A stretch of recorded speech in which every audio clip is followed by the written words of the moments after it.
네, 안녕하십니까. 감사합니다. 제가 어제 그제 독일에 관련된 좀 불편한 얘기를 했었습니다. 독일 입장에선 좀 그렇죠. 멀쩡하게 잘 하고 있는데 한국에 있는 이상한 애가 자기 나라가 망할 것처럼 얘기하느냐, 이렇게 얘기할 수 있는데 뭐든 이게 멀리서 보는 사람들 눈이 정확해요. 예, 멀리서 보는 눈이 정확합니다. 물론 멀리서 봐서 오히려 잘 모를 수도 있다고 하지만 그건 이제 자세한 상황들을 모른다는 거지, 나라 전체의 어떤 모양, 이런 부분들은 정확하죠. 한국의 모습도 사실은 자크 아탈리가 뭐라 그랬어요? 2014년인가요? 12년인가요? 그때 자크 아탈리가 뭐라 그랬냐면 한국이 2050년쯤 되면 한국이 세계 G2가 될 것이다 라고 얘기를 했을 때, 저는 그 책을 읽으면서 그랬습니다. 그게 무슨 뚱딴지 같은 소린가. 한국이 무슨 2012년 당시만 해도 뭐 특별히 뭐 1등 하는 기업도 없고 뭐 삼성전자 정도 뭐 이런 부분이었기 때문에 우리가 어떻게 그렇게 되나라고 했는데, 자크 아탈리 말이 거의 이제 실현이 돼가고 있는 거죠. 그러니까 한국의 문화 콘텐츠라든지 뭐 이런 것들에 대해서도, 미래에 대해서 자크 아탈리가 지금 현재 2026년 지금 상황을 예측을 한 거죠. 어떻게 보면. 참 그런 거 보면서 멀리서 보는 사람들 얘기가 참 정확하구나. 그걸 다시 한번 좀 실감하게 되는 얘기였습니다. 그러니까 자크 아탈리 얘기 한번 쳐보세요. 한국 보면 나와요.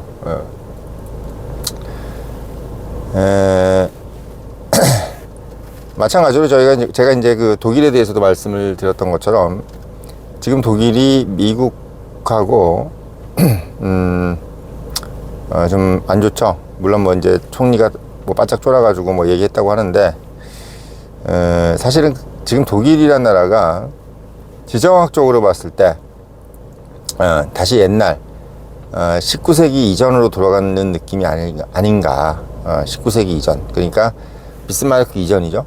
그러니까 독일이라는 나라가 이제 세계 역사에서 그렇게 크게 기여하거나 또는 중요한 위치가 점점 안 될 가능성이 크다. 그런 느낌이 자꾸 들어요, 저는.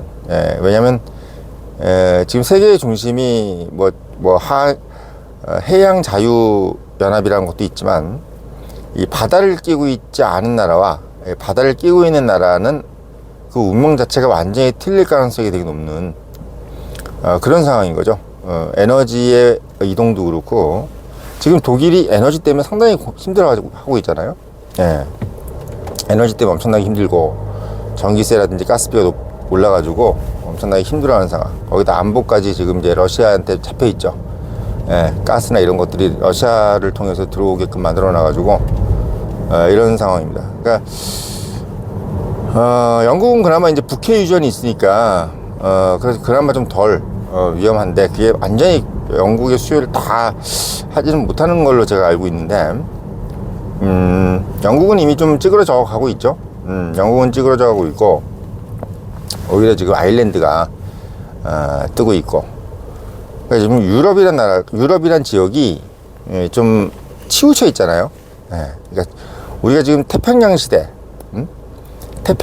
또는 뭐 이렇게 얘기를 하는데, 사실 지금 전 세계에서 1등, 2등 하는 나라가 지금 태평양을 위치해 있잖아요. 그러니까 태평양, 중국, 일본, 한국, 미국을 미국을 바라보고 있는 나라 중에서 지금 태평양을 끼고 있는 나라들이 대부분 다 전 세계에서 강대국이라고 할 수 있는 나라들입니다. 물론 이제 인도양에 인도가 있고, 대서양 쪽에 이제 유럽이 있는데, 사실 유럽이 붙어 있는 대서양이 태평양을 이길 수는 없겠죠. 지금 현재 상황을 봤을 때. 근데 그 대서양에서도 가장 치우쳐 있는, 대서양에 인접하지 못하고, 어떻게 보면 가장 치우쳐 있는 지금 나라가 독일이란 말이에요. 물류적으로 봤을 때 정말 제조업이 강하면 그래도 좀 먹고 사는데, 지금 요즘 제조업 혁명이란 말 들어보셨어요? 그러니까 뭘 만드는 게 이제는 독일이 만들든 뭐 한국이 만들든 일본이 만들든 그 차이가 별로 없어. 뭐 중국이 만들든. 왜? 이 제조를 하는 방법 자체가 이미 많이 기술이 공개됐고, 그러니까 우리가 쓰고 있는 뭐 자동차라든지 뭐 TV라든지 뭐 냉장고 이런 것들이 기술 수준이 별반 차이가 없는 거예요, 이제는. 별반 차이가 없어. 그러니까 우리가 실생활에 쓰는 어떤 그 제품들의 어떤 기술의 차이가 뭐 독일이라 해가지고 독일제라 해서 뭐 엄청나게 좋고 이런 것도 아니란 얘기야. 거기다가 지금 예를 들면 우리가 지금 집중되어 있는 게 AI잖아요, AI. 그러니까 AI가 만약에 이제 이 기술 개발도 하게 되고 또는 제조까지 하게 된다 그러면은 뭐 독일 사람이 만들든 누가 만들든 뭔 상관이야. 그러니까 제조라는 것은 이제 쉬워지고 뭐가 중요해진다? 이제 콘텐츠가 중요해지는 거야. 뭘 만들 건데 이게 중요한 거야. 뭘 만들 건데, 응? 그리고 언제 만들 건데, 타이밍. 응? 그러니까 뭘 만들 거고 언제 만들 거고 그걸 또 왜 만드는데 서사가 또 있어야 돼요. 서사. 서사. 요즘은 또 서사가 필요하잖아. 뭘 하든 간에. 왜? 고를 게 많아지니까. 다양하니까. 이런 상황이 되다 보니까 사실 어떻게 보면 이전까지는 이제 먼저 시작을 했다. 공업화를 먼저 시작한 유럽이 미국보다도 먼저 시작한 거잖아요. 이 공업화를 먼저 시작한 지역인 유럽이 이제 다른 지역에 비해서 그렇게 크게 뭐 탁월한 어떤 차별성이 없는 거예요. 특히 AI 혁명, 제조업 혁명이 일어나니까. 그러니까 이제 뭐 사실 이렇게 다 비슷해지면은 기술이고 뭐 이런 게 다 비슷해지면은 결국은 에너지라도 좀 빨리 공급받을 수 있는 위치에 있어야 되는데 그게 이제 어떻게 보면 태평양이 가장 좋다. 왜? 뭐 여차하면 미국에서도 가져올 수 있고, 또 중국도 가깝고, 뭐 일본, 뭐 심지어 동남아, 뭐 이런 식으로 돼 있기 때문에 태평양 시대라는 것이 단순히 뭐 이렇게 뭐 허울 좋은 그냥 무슨 말 이게 아니라 사실 전 세계 경제의 뭐 절반 이상을 차지하는 나라들이 다 태평양에 몰려 있다. 이런 상황이 된 거예요. 에너지도 공급받기 쉽고 또 반대로 제품을 또 수출하기도 쉽고 이렇게 돼버린 거예요. 그러니까 한국이라는 나라가 옛날에는 뭐 고요한 아침의 나라였잖아요. 되게 사람들이 뭐 우리 한국을 뭐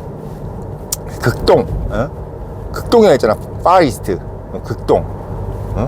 그 극동이라고 했으니까 얼마나 자기들 기준에서는 유럽 기준에서는 극동이지. 그러니까 제일 운둔의 나라지. 근데 미국이라는 것의 입장에서 보면은 가까운 나라인 거야, 극동이. 가까운 나라인 거예요. 그러니까 미국도 어떻게 생각했냐면 유럽에 치우쳐 있는 나라라고 생각했던 건데 어느 순간부터 미국이 중심이 돼버리니까 이제 뭐 어떻게 되냐면 미국, 중국, 일본, 한국 이런 나라들이 이제 어떻게 보면 중심이 되다 보니까 유럽이라는 지역이 이제는 마치 좀 뭐랄까요 좀 구석탱이에 있는 구석탱이에 있는 나라처럼 돼버리는 겁니다. 이게 결국은 이게 뭐 우리가 포카도 도박 같은 것도 그렇고 무슨 사업도 그렇고 어떤 호구를 하나 잡아야 되잖아요. 누군가가 호구가 돼야 된단 말이야. 호구가 돼야 돼, 호구가. 호구를 잡아야지 돈을 번단 말이지. 지구상도 결국은 누군가는 호구가 돼야 되는데 한국, 일본은 호구 될 생각이 없고 중국은 당연한 거고 그러면 미국 입장에서나 이런 나라들 입장에서 누가 호구가 될 거냐. 근데 지금 중동도 사실 호구였는데 뭐가 생겼어요? 석유가 생기면서 중동이 중심이 돼버렸지 않습니까? 이란도 마찬가지인 거고. 그러니까 이런 상황이 되다 보니까 실제로 이제 호구가 될 나라들이 정해져 있는 거야. 어디? 유럽으로 이제 직결이 돼 있는 겁니다. 호구가 될 나라들이 유럽으로 직결이 돼 있어요. 독일, 프랑스 뭐 이런 나라들. 그러니까 지금까지는 뭐 네덜란드가 잘 사네, 뭔 어디가 잘 사네 뭐 이러는데 이제 그 나라들이 과연 지금 같은 그런 부를 계속 유지할 수 있을까? 저는 그 부분에 대해 솔직히 별로 이렇게 긍정적으로 안 봐요. 더더군다나 지금 관광도 유럽으로 잘 안 가잖아요, 이젠. 왜?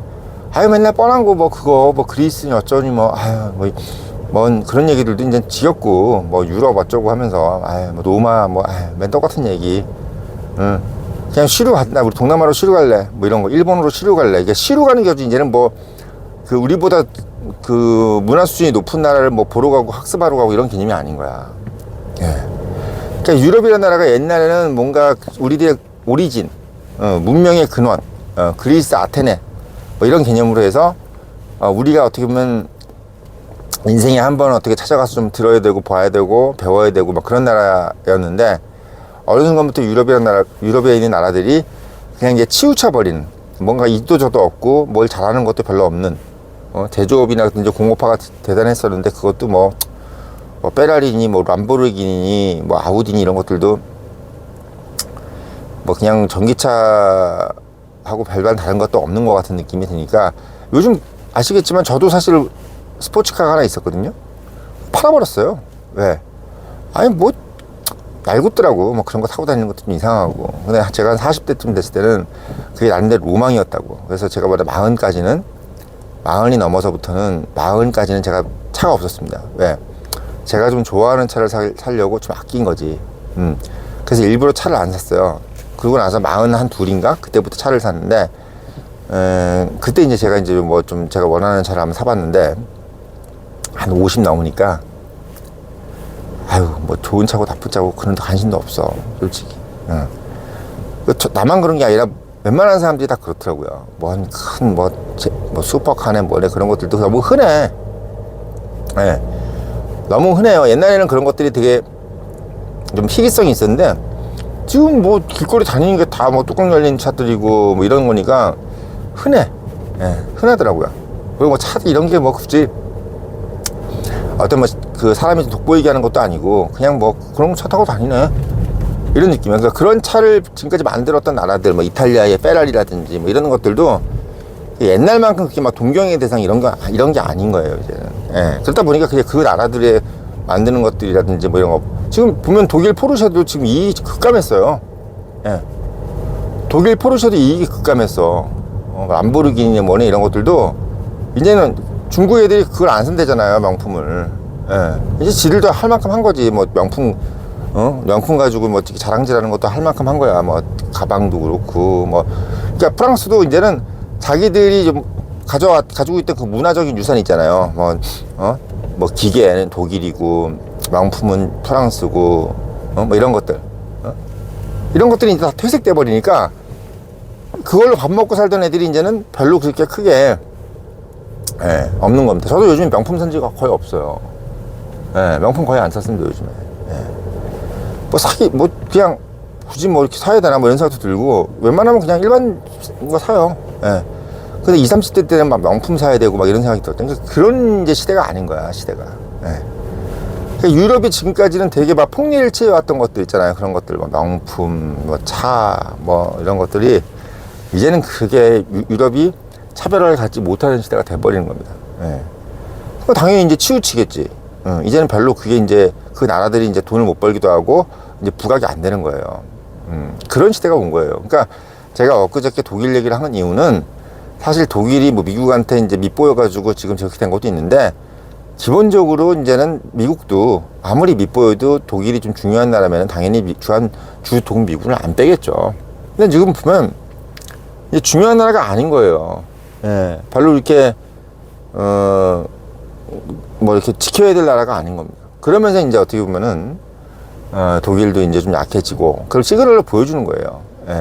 약해진 거 보여주는 겁니다. 프랑스도 그렇고. 그러니까 프랑스가 자꾸 막 중국 와가지고 막 한국도 와서 막 이러고 있는 것도 자기들도 이제 부지불식까지 느끼는 거야. 우리가 좀 치우쳐가네. 우리가 좀 약간 좀 이제 뒤로 밀리는 느낌?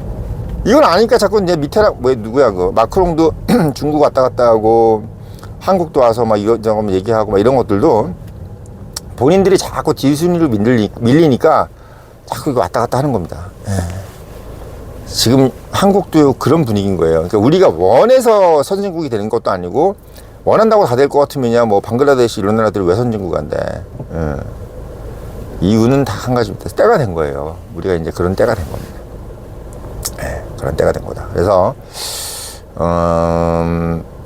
뭐 어떻게 보면은 이것도 또 다른 인사이트인데, 제가 드리는 인사이트인데, 한국은 지금보다 더 잘 될 수밖에 없다. 그러니까 사실 제가 이제 왜 이재명이나 뭐 이런 좌파 정부가 들어와도 크게 걱정할 필요가 없다고 하는 이유가 뭐냐면, 얘들도 이제 아는 거야. 옛날에는 우리가 사실 어정쩡해 했으니까 중국 편도 들고 뭐 이래가지고 뭘 했는데, 이제는 확실하게 우리 갈 길이 정해지니까 이제는 친미를 안 하고서는 돈을 못 버는 게 딱 눈에 보이는 거야, 그냥. 그리고 요번에 이란을 보면서 딱 느낀 거잖아요. 이란을 보면서 개박살 나는구나. 진짜 미국이라는 게 이게 보통 힘이 아니구나. 이걸 느끼니까 더 이상 뭐 자기들이 뭐 이렇게 방법이 없는 거지. 그리고 원래 좌파라는 것이 사실은 순간에 되게 충실하잖아요. 뭐 이렇게 멀리 내다보고 이게 아니잖아. 그러니까 지금 상황 자체가 미국이 강해 보이는 거야. 그냥 뭐 어쩔 수가 없어. 만약에 우리가 딱 한 10년 20년을 내다봤을 때 중국이 뭐가 클 것 같고 이랬으면 우파들은 제가 막 친중하자 그럴 거예요. 우파들은 다 그거예요. 우파는 10년 20년을 내다보는데 뭐가 중국이 세질 것 같고 미국이 죽을 것 같아. 그럼 당연히 친중하자 그러지 우리가. 우파는 원래 냉정하잖아요. 근데 우파들은 10년 20년이 지나도 미국이 뜰 것 같다는 생각이 드는데, 재밌는 건 뭐냐면 이전 한 10년 정도는 미국이 진짜 찌그러져 보였어. 바이든이고 뭐고 이런 애들 때문에, 오바마니 뭐 이런 애들 때문에 중국이 되게 위대해 보이고, 그 모습을 보고 나니까 좌파들이 중국하고 친하려고 하고 중국 돈 받아 쓰고 이랬던 거야. 간단한 설명이에요 이게. 한 대한민국 친중의 기본은 이거예요. 얼마나 심플하게 설명해 줍니까? 근데 지금은 그냥 봐도 중국이 찌질해 보이잖아. 원래 이 강남 좌파들이요, 지금 찌질해 보이는 애들하고 또 안 놀아요. 애들이 또 그래. 우파들은 안 그러는데 강남 좌파 애들은 돈 또 없으면 또 안 놀아줘요. 그렇다니까. 강남 좌파들의 특징이 그거야. 그러니까 지금 민주당 정부가, 저는 여기 있는 뭐 좌파들이 친중을 할 것이다, 나라 팔아먹을 것이다 이렇게 막 댓글 써주고 하시는데, 그거는 지금 만약에 중국이 되게 세 보이면 걱정이 되지. 근데 지금 봤을 때 지금 미국이 거의 다 작사를 내놓고 있는 상태인데, 우리 가벼운 좌파들이, 대한민국 좌파들이 과연 중국한테 이렇게 친한 척을 할 수 있을까요? 저는 별로 그게 가능하지가 않아 보여요. 그러니까 뭐 아닐 말로 민주당이 스스로가 보수화가 된다는 또 그런 얘기 하는 것도 신빙성이 없는 얘기는 아니에요. 왜냐하면 걔네들은 돈을 따라가니까. 돈을 따라가는 거야, 돈을. 그래서 그렇게 되는 겁니다. 그래서 뭐 제가 그래서 뭐 이게 뭐 지금 정권 얘기 별로 안 하고 뭐 이런 이유도 뭐 그냥 대체 예측대로 가는 것 같아. 그냥 결국은 이제 미국한테 알랑될 수밖에 없는 거예요 지금은. 우리는 이 장기판의 말입니다. 미국이 주는 거예요. 우리는 말이고. 그런 상황이기 때문에 만약에 우리가 미국이고 이랬으면 우린 진짜 나라 걱정 많이 해야지. 우리가 예를 들면 세계 최강대국이다. 근데 지금 뭐 정권이 바뀌어가지고 바이든 같은 거나 뭐 카터 같은 애들이 막 대통령이 돼 있다. 지금 문재인이나 뭐 이재명 같은 애 돼 있다. 그럼 우리는 진짜 나라 걱정 엄청 해야지. 그래서 트럼프가 나라 걱정을 그렇게 한 거예요. 자기들이 만약에 1등 국가니까. 그 총 맞아 가면서도 정권 바꾸려고 저렇게 했던 게 정말 애국자인 거예요. 근데 트럼프가 만약에 한국 대통령이었다? 그럼 별로 걱정 안 했을 거야. 뭐 미국이 다 이렇게 리딩 할 텐데 뭐가 우리가 뭐 할 것도 없고 이렇게 되는 거예요. 지금 같은 상황에서는 미국을 어떻게 안 따를 수가 있어요? 죽으려고 안 따라요. 지금 뭐 삼성전자가 뭐고 주식 폭등하는 이유가 뭐야? 다 미국 때문인데. 돈 맛이 있는데 왜 미국을 안 따르겠어요? 돈이 맛이 달달한데. 그런 거예요, 그런 거. 그러니까 지금 언론들도 지금 살짝 바뀌어가고 있잖아요. 되게 우호적으로 바뀌었다니까 지금. 이란에 대해서 완전히 빨아주더니 이제는 안 그래. 이때 돈 맛이 보이는 거야. 언론은 돈이 없기 때문에 돈은 되게 민감합니다. 그걸 아셔야 돼요. 이런 말씀도 아침에 해주는 사람 저밖에 없어요. 저밖에 없어요. 다 그냥 근원적인 얘기를 안 해주고 그냥 단편적인 얘기만 해주는 거지.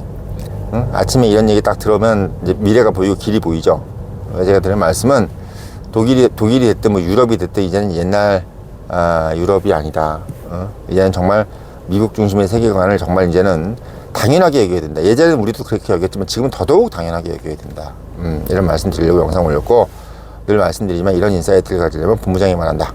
꼭 사서 읽어보시고 청년님 유료 구독 당부드리면서 영상 마치겠습니다.